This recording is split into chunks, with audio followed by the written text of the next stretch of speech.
আসসালামু আলাইকুম everyone, welcome to my channel. আশা করি সবাই ভালো আছেন। আজকে আমি আপনাদেরকে রান্না করে দেখাবো এই মজাদার রেড সস পাস্তা রেসিপিটা। এটা কিন্তু তৈরি করতে অনেক বেশি সহজ এবং খুব অল্প সময়ে তৈরি করা যায়।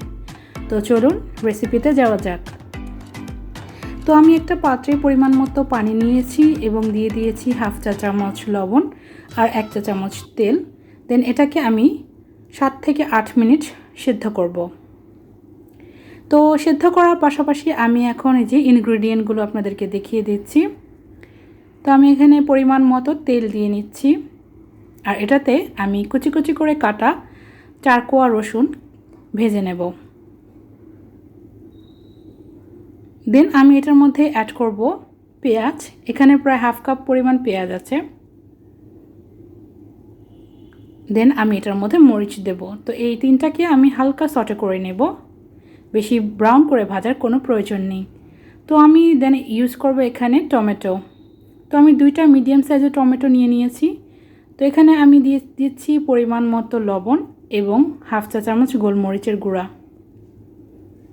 তো এই রেসিপি কিন্তু মূল হচ্ছে টমেটো, তো এটা কিন্তু ইউজ করতে হবে। তো এখানে আমি 1 চা চামচ টমেটো সস ইউজ করেছি, এটা কিন্তু অপশনাল। আর এখানে আমি ক্যাপসিকাম ইউজ করেছি, আপনারা এটা বাদ দিতে পারেন। এই তো এটার মশলা কিন্তু তৈরি হয়ে গেল, মানে সসটা কিন্তু তৈরি হয়ে গেল। তো এই যে সুন্দর করে সিদ্ধ করে রাখা এই হাফ প্যাকেট পাস্তা আমি এটার মধ্যে ঢেলে দিলাম। এখন টেস্ট করে দেখতে হবে লবণ ঠিক আছে কিনা, দেন আরও একটু অ্যাড করে নিতে হবে। এই তো তৈরি হয়ে গেল মজাদার রেড সস পাস্তা। তো আপনারা চাইলে কিন্তু এটা তৈরি করে দেখতে পারেন।